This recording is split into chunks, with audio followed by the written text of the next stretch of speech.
2017년도는 세계 어느 나라도 다 사용하는 연도입니다. 세계 공통으로 사용되는 연대를 나타낼 때 그 기준을 어디에로 두고 있는가? 그것은 분명히 세계가 다 공통으로 이 기원을 기준으로 삼고 있다는 것을 보여주고 있습니다.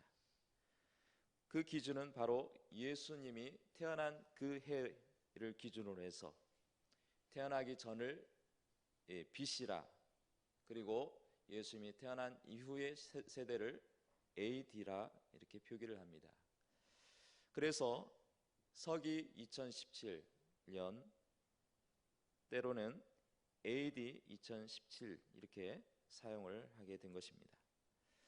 BC는 영어로 Before Christ, 즉 그리스도 전에 있었던 그러한 역사다 이렇게 표기를 하는 것입니다. 그렇다면 그리스도가 오신 이후의 연대를 Before Christ라고 했다면 후의 세대를 After Christ라고 해야 할 것입니다. 그런데 AD로 표기를 하는 것을 봅니다. 이것은 AC는 영어로 우리가 표기를 하지만 AD는 영어가 아닌 이 라틴어를 표기를 하게 되는 것입니다. 그래서 AD는 아노 도미니 이렇게 얘기를 하는 것입니다. 이 아노 도미니라는 뜻은 어떤 뜻이냐면 우리 주님의 시대다. 자, 우리 주님의 시대라는 것은 다시 말한다면 주님이 통치하는 시대를 말하고 있습니다. 세계적으로 이 기준을 다 표준으로 삼고 있는 것은 역사적으로 연대를 표기하기 위해서 그렇게 사용을 하고 있습니다. 그렇다면 기독교를 따르는 크리스찬들이나 또 그러한 것을 그 문화권이나 그런 데는 그렇게 거부감이 없겠지만 불교나 또 이슬람 때로는 그러한 회교도 이런 지역에서는 부담을 가지지 않을 수가 없는 것입니다. 어떤 나라는 이 기독교의 종교색을 없애보려고 다른 방법을 표기를 쓰려고 했지만 결국은 이 표기에 따를 수밖에 없는 그러한 어쩔 수 없이 따르고 있다는 것입니다. 물론 실질적으로는 예수님께서 태어난 그 연도는 4년이 앞에서 예수님이 탄생했다라고 얘기를 하고 있습니다. 비록 오차는 있어도 역사적으로 세계적으로 공통으로 이 시대를 구분을 표준을 삼고 있다는 것입니다. 성경에는 명백하게 구약과 신약으로 구분을 짓습니다. 구약과 신약은 동일하게 하나님의 말씀인데 구약은 예수님께서 이 땅에 오시기 전에 그러한 기록된 그 시대를 구약이라고 표현을 하고 신약은 예수님이 탄생 이후의 시대를 신약으로 얘기를 하고 있는 것입니다. 이것은 분명히 기원이 되어 있다. 그것은 그 역사적으로 그 기원을 통해서 뭔가 세상이 달라졌다는 것을 알려주는 그러한 표기라 할 수가 있습니다. 그만큼 예수님께서 이 땅에 오신 사건이 역사적으로 엄청난 일임을 알 수가 있는 것입니다. 예수님께서 오신 이전과 이후가 다르듯이 개인적으로는 예수님을 믿기 전과 믿은 후가 분명히 영적 상태나 삶의 모습이 달라질 수밖에 없는 것입니다. 우리가 어떤 TV를 보거나 광고를 보면은 전의 모습, 비포의 그런 모습과 또 어떤 효과를 했을 때에 그 이후에 바꾸어진 애프터의 모습을 비교하면서 설명하는 경우가 종종 있습니다.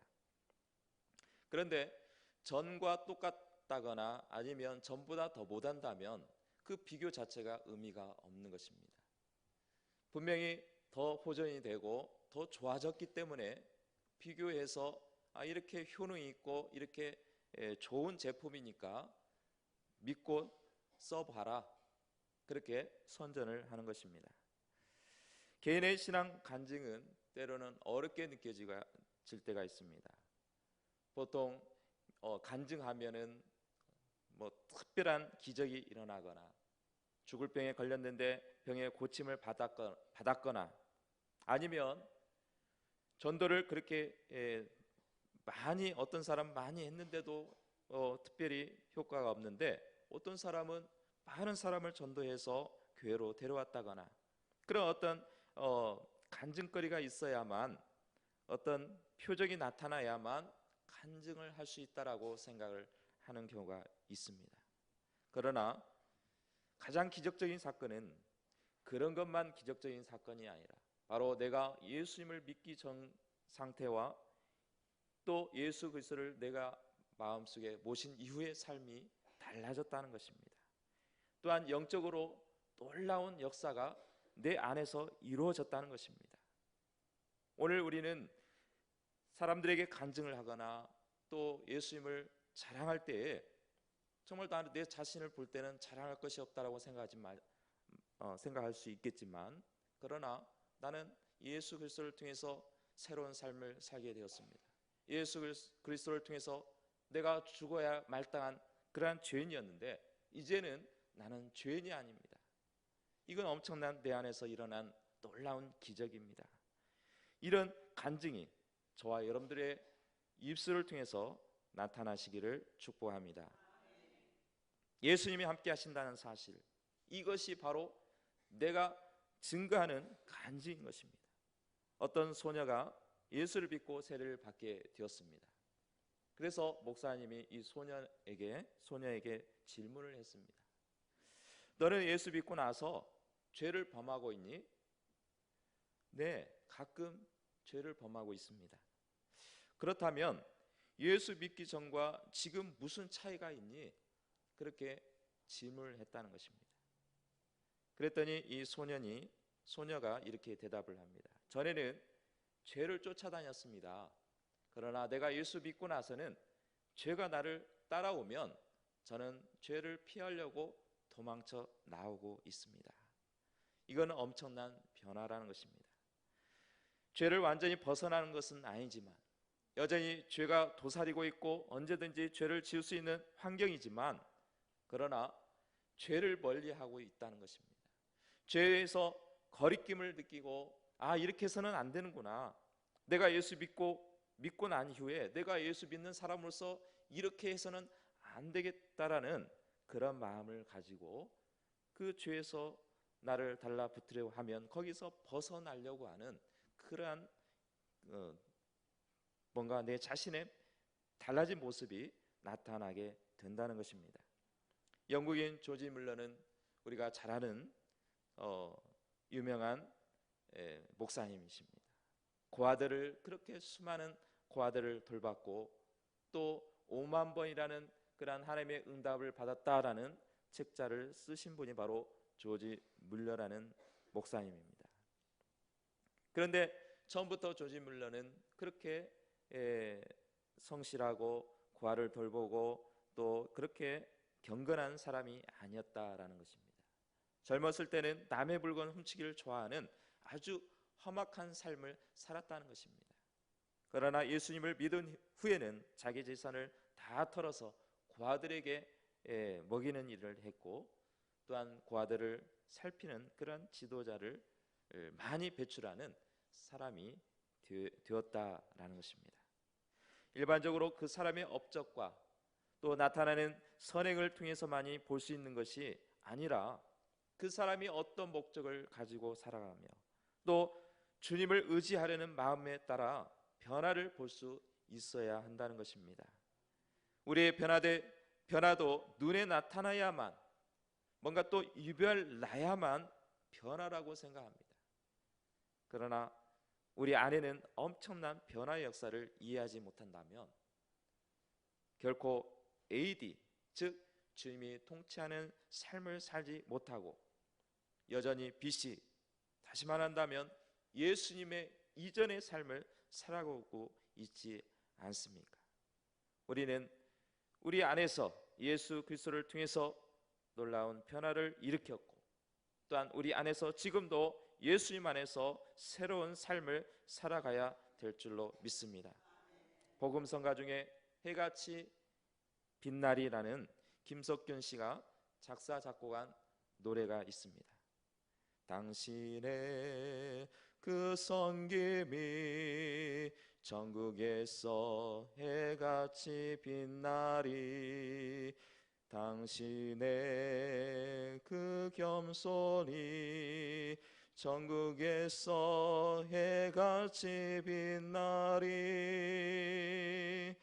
당신의 그 믿음이 전국에서 해같이 빛나리, 당신의 그 충성이 전국에서 해같이 빛나리, 주님이 기억하시면 족하리, 예수님 사랑으로 가득한 모습, 천사도 흠모하는 아름다운 그 모습, 천국에서 해같이 빛나리. 이절은 이렇습니다. 당신의 그 순종이 천국에서 해같이 빛나리, 당신의 그 사랑이 천국에서 해같이 빛나리, 당신의 그 찬송이 천국에서 해같이 빛나리, 당신의 그 헌신이 천국에서 해같이 빛나리, 주님이 기억하시면 족하리, 불타는 사명으로 가득 찬 모습, 천사도 흠모하는 아름다운 그 모습, 천국에서 해같이 빛나리. 참 아름다운 시이지 않습니까? 또 아름다운 신앙의 고백이 있지 않습니까? 그렇지 않습니까? 네. 자, 이 김석균 씨가 이 곡을 쓰면서 수많은 사람들이 주님을 위해서 헌신을 하는 그 모습이 지금은 빛이 나지 않고 보이지 않고 뭔가 나타나지 않았지만 천국에선 해같이 빛나리라는 그러한 마음으로 이 곡을 쓰게 된 것입니다. 여러분들도 이와 같이 그 섬김이 여기서는 누가 알아주지 못할 수도 있습니다. 사람이 알아보지 못할 수가 있습니다. 그러나 천국에서는 해같이 빛날 줄로 믿습니다. 이것이 엄청난 변화라는 것입니다. 내가 예수 믿기 전의 모습과 내가 예수 믿는 이후의 모습이 바로 이와 같다는 것입니다. 겉으로는 특별한 게 없습니다. 나타난 게 없다는 것입니다.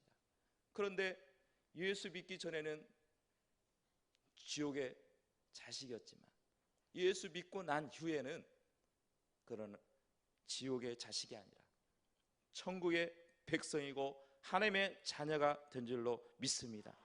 이것이 바로 변화의 역사고 놀라운 역사가 우리 안에 일어난 줄로 믿습니다. 오늘 변화산을 통해서 예수님께서 세 제자들을 데리고 모세와 엘리야를 만난 사건을 오늘 말씀을 통해서 소개를 하고 있습니다. 왜 예수님께서 이 변화의 영광을 얻으시고 이 제자들에게 보여주셨는가? 무엇 때문에 이 변화산을 통해서 제자들에게 보여주는 이유가 뭐고 목적이 무엇인가를 오늘 말씀을 통해서 여러분들에게 말씀을 증거하고자 합니다. 오늘 우리는 바로 이 변화산의 역사가 오늘 이 삶의 현장에서 여러분들의 사역의 현장에서 일어나게 될 줄로 믿습니다.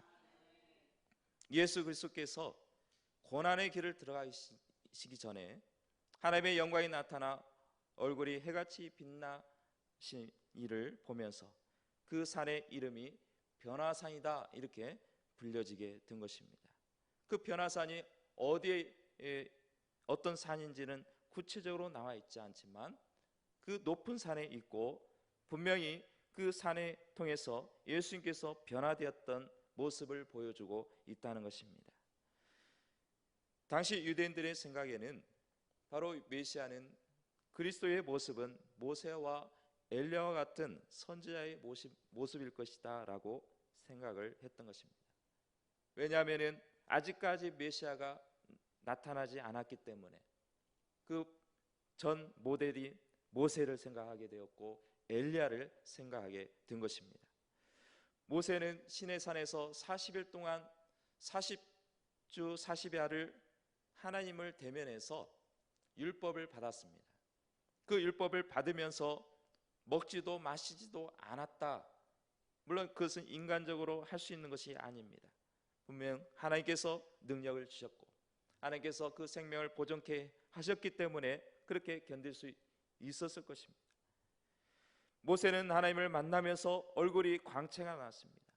그래서 시내산에서 내려와 백성들에게 이 하나님의 율법을 소개를 하고 알리려고 하고 있을 때에 이 모세의 뒤에서는 후광이 비치게 된 것입니다.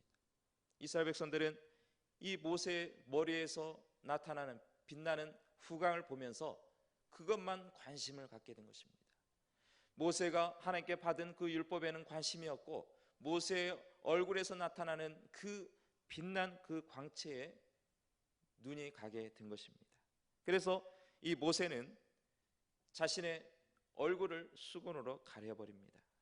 왜냐하면 자신의 얼굴이 목적이 아니라 자신이 하나님을 만난 그 만남으로써 그 하나님께서 주신 율법을 통해서 이스라엘 백성들에게 하나님의 율법을 알려줘야 되고 전달해야 되는데 자신의 얼굴에 관심을 갖고 있다는 것입니다.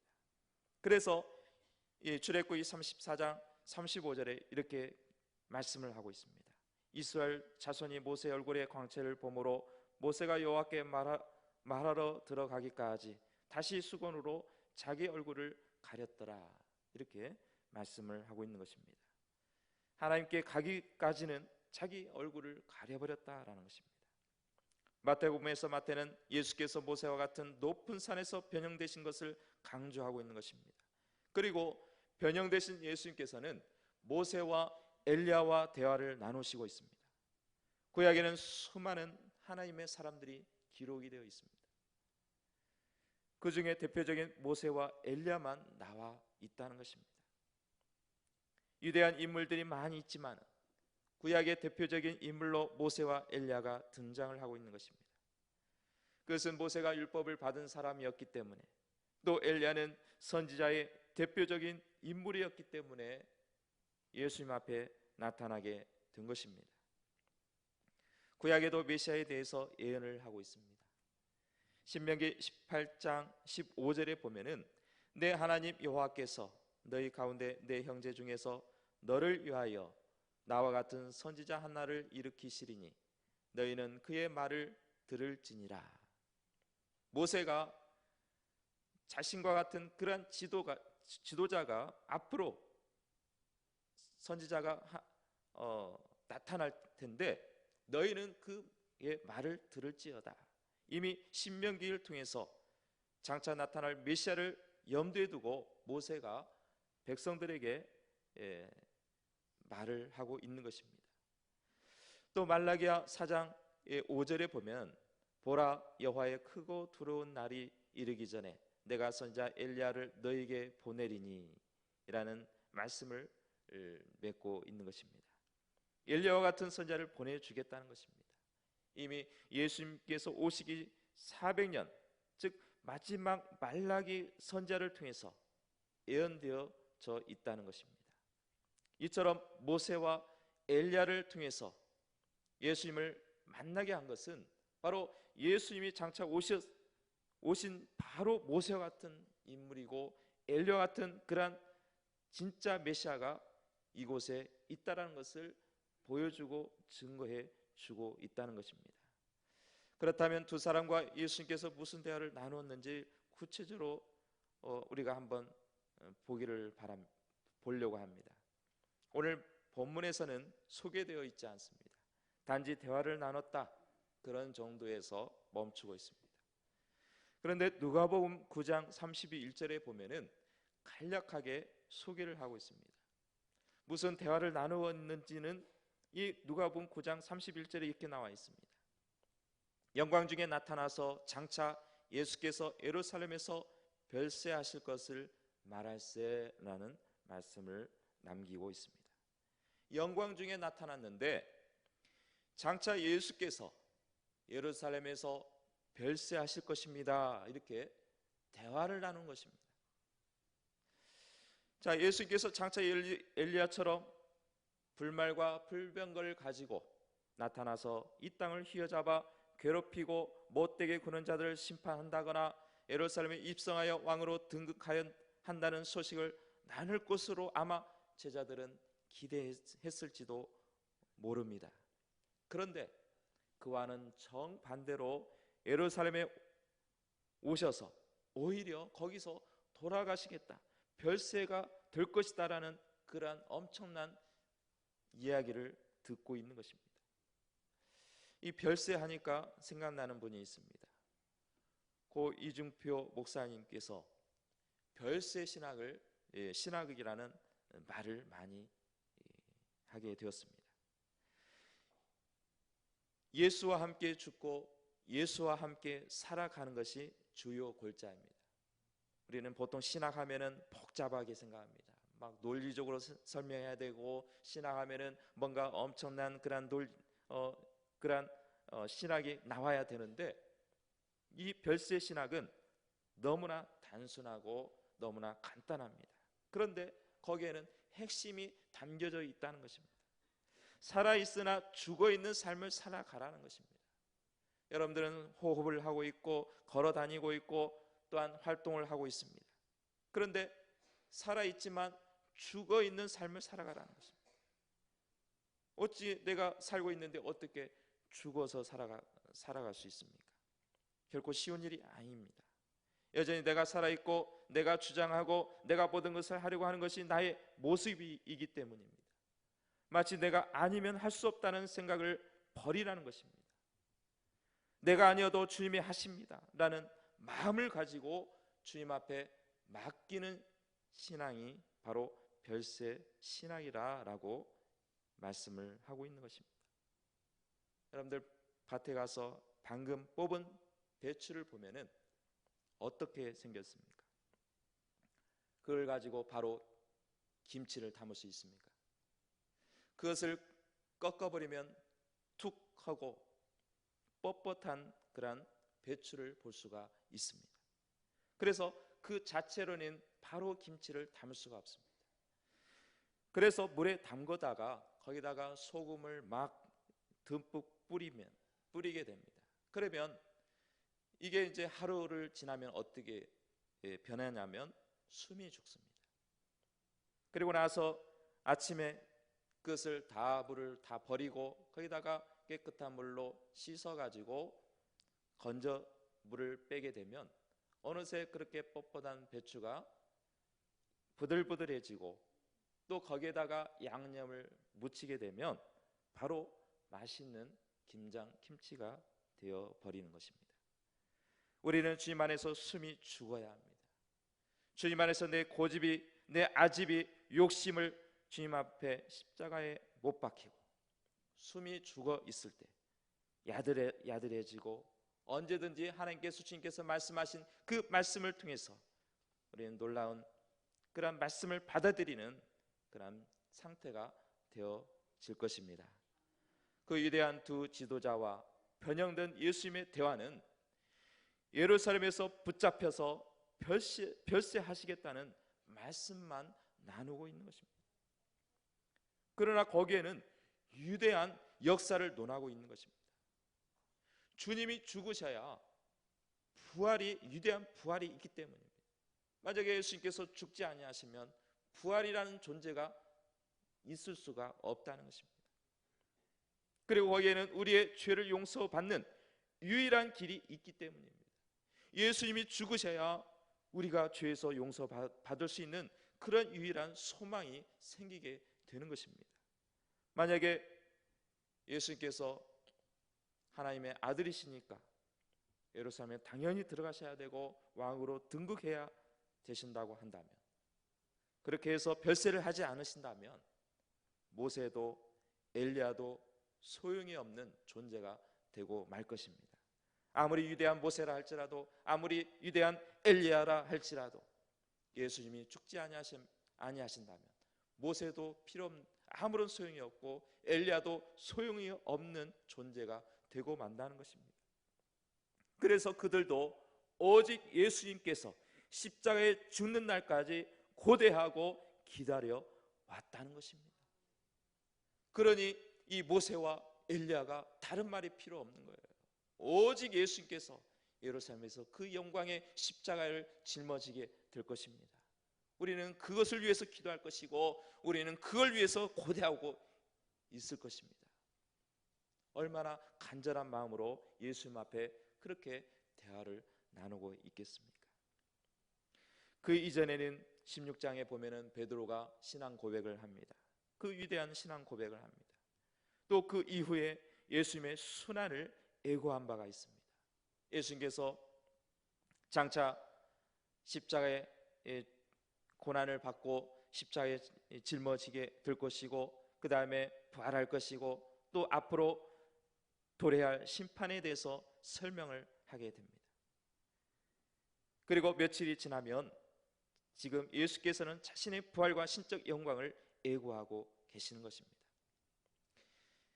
그러한 가운데서 17장에 그러한 변화산의 사건이 일어나게 되는 것입니다. 신학자 랑게라는 사람은 이렇게 변화산 사건에 대해서 이렇게 해석을 하고 있습니다. 예수님께서는 제자들로 하여금 자신의 부활과 천국의 영광을 미리 맛보게 하셨습니다. 바로 이 변화산의 역사를 통해서 이 제자들로 하여금 부활이란 게 간접적으로 느끼게 됐다는 것입니다. 그리고 천국을 보지 못했는데 천국을 간접적으로 조그만한 영광을 미리 맛보게 되었다, 이렇게 소개를 하고 있습니다. 그렇다면 그 다른 제자들도 있는데 왜 굳이 베드로와 야고보와 요한을 선택해서 그래도 그 변화산의 그 영광을 얻게 하셨는가 생각해 볼 수가 있습니다. 늘 어떤 일을 하면 그 세 제자를 동의하는 경우가 종종 있었습니다. 물론 베드로와 야고보와 요한이 다른 제자들보다 더 탁월하고 더 뛰어나고 더 능력 있고 더 뭔가 유달리 그런 면모가 있었기 때문에 선택을 했다기보다는 이것은 예수님께서 절대적인 주권 아래서 선택을 한 것이지 그들이 특별하게 뭔가 달라서 그렇게 선택하지 않았다는 것입니다. 시기적으로 봤을 때는 예수님께서 구속 사역의 절정이신 십자가를 앞두고 대표적으로 3명의 제자들로 하여금 영광스러운 변화를 목격하는 특권을 주셨습니다. 또한 주님의 영광을 세상에 전파할 책임과 의무를 맡기기 위하여 변화되신 것입니다. 이와 같이 영광스러운 예수님의 변부한 모습을 본 베드로의 증언을 통하여 여실히 보여주고 있습니다. 베드로가 예수님을 향해서 이렇게 제안을 합니다.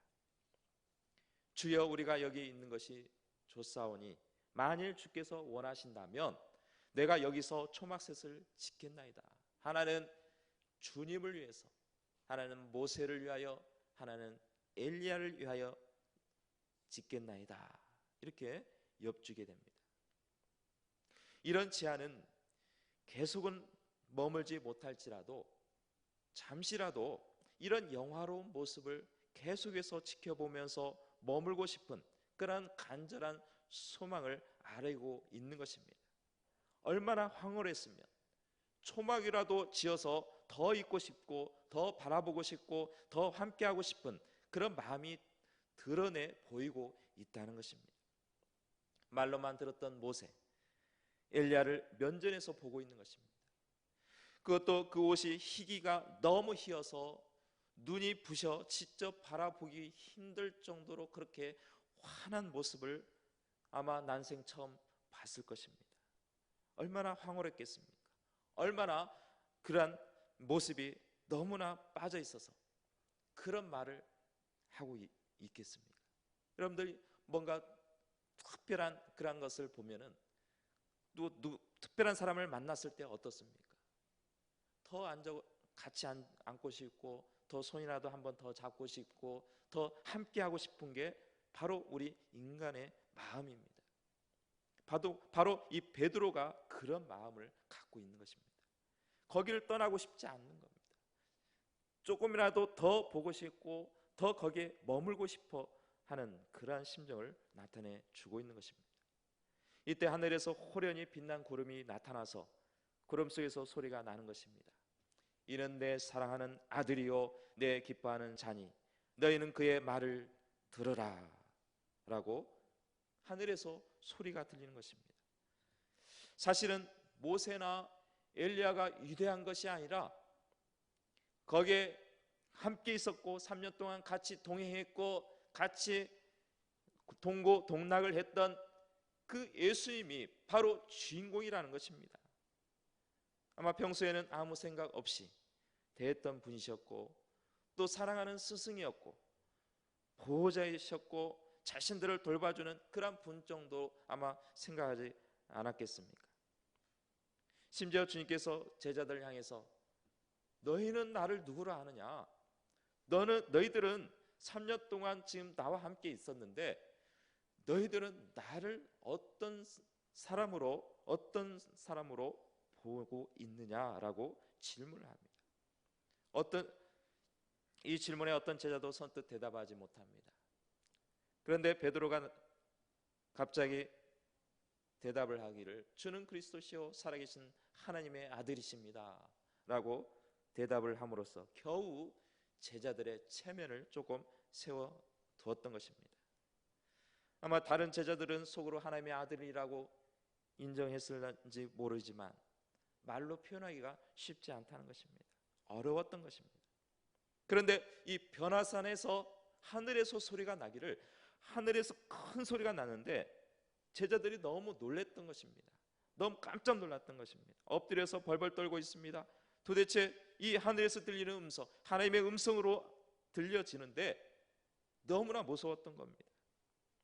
이때 예수님께서 제자들에게 손을 대면서 일어나라, 두려워하지 말라, 염려하지 말라 하고 다독거리는 것입니다.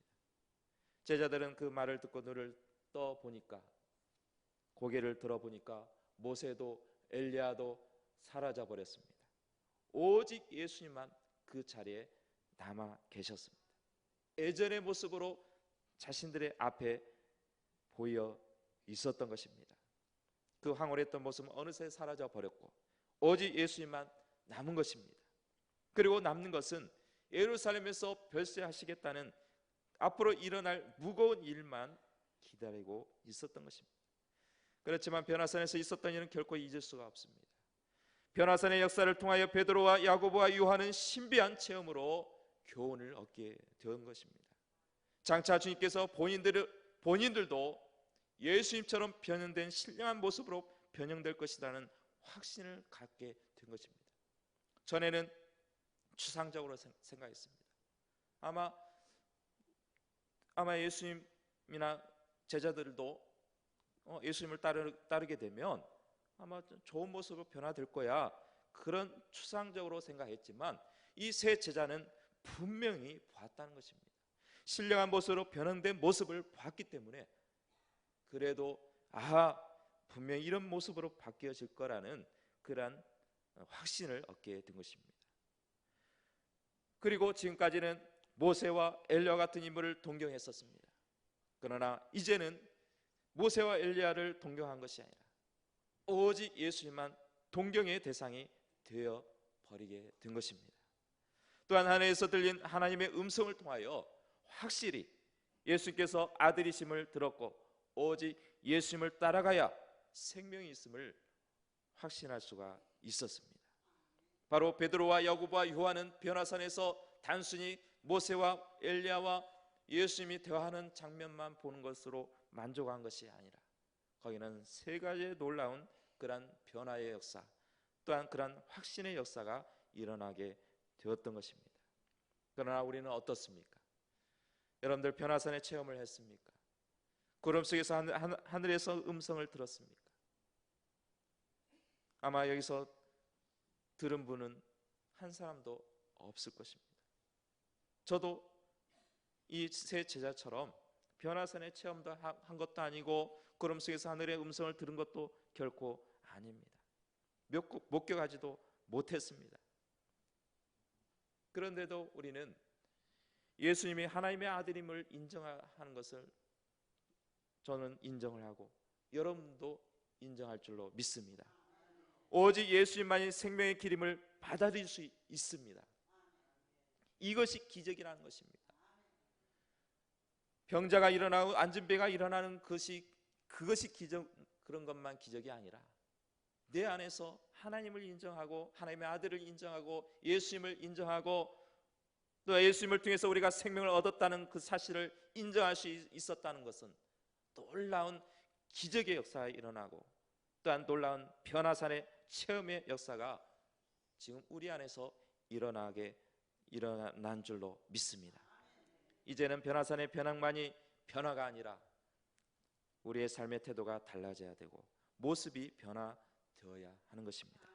이것이 변화의 영광을 누리게 되는 것입니다. 이 변화산의 사건을 경험한 사람에게 나타난 놀라운 변화의 영광을 누리시기를 축복합니다. 먼저 영생을 얻음으로 우리는 새로운 피조물이 되었다라는 것입니다. 전에는 부모로부터 받은 육적 생명만 가지고 있었습니다.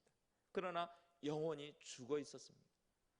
이제는 예수님으로 말미암아 영원한 생명을 얻게 된 것입니다. 사도 바울은 우리는 그의 만드신 바라 그리스도 예수 안에서 선한 일을 위하여 지으심을 받은 자니라고 말씀을 하고 있습니다. 바로 예수 그리스도를 통해서 선한 일을 위하여 지음을 받았다, 새로운 피조물이 되었다라는 것입니다. 이미 우리는 창조물로서 타락한 존재였지만 예수 그리스도를 통해서 새로운 피조물이 되었고 영생을 얻음으로 새로운 놀라운 하나님의 선한 일을 위하여 지음을 새롭게 받은 줄로 믿습니다. 어떤 귀부인이 아주 귀한 손수건을 가지고 있었습니다. 그런데 실수로 잉크 방울이 그 흰 손수건에 떨어지고 말았습니다. 그래서 이 귀부인은 이게 깨끗한 손수건이 못 쓰게 되겠구나, 그래서 버리려고 했습니다. 그런데 세계적인 미술가 러스킨이 그 수건을 달라고 합니다. 이거 쓸모도 없는데 무엇 때문에 달라고 합니까? 필요도 없으니까 가지시오.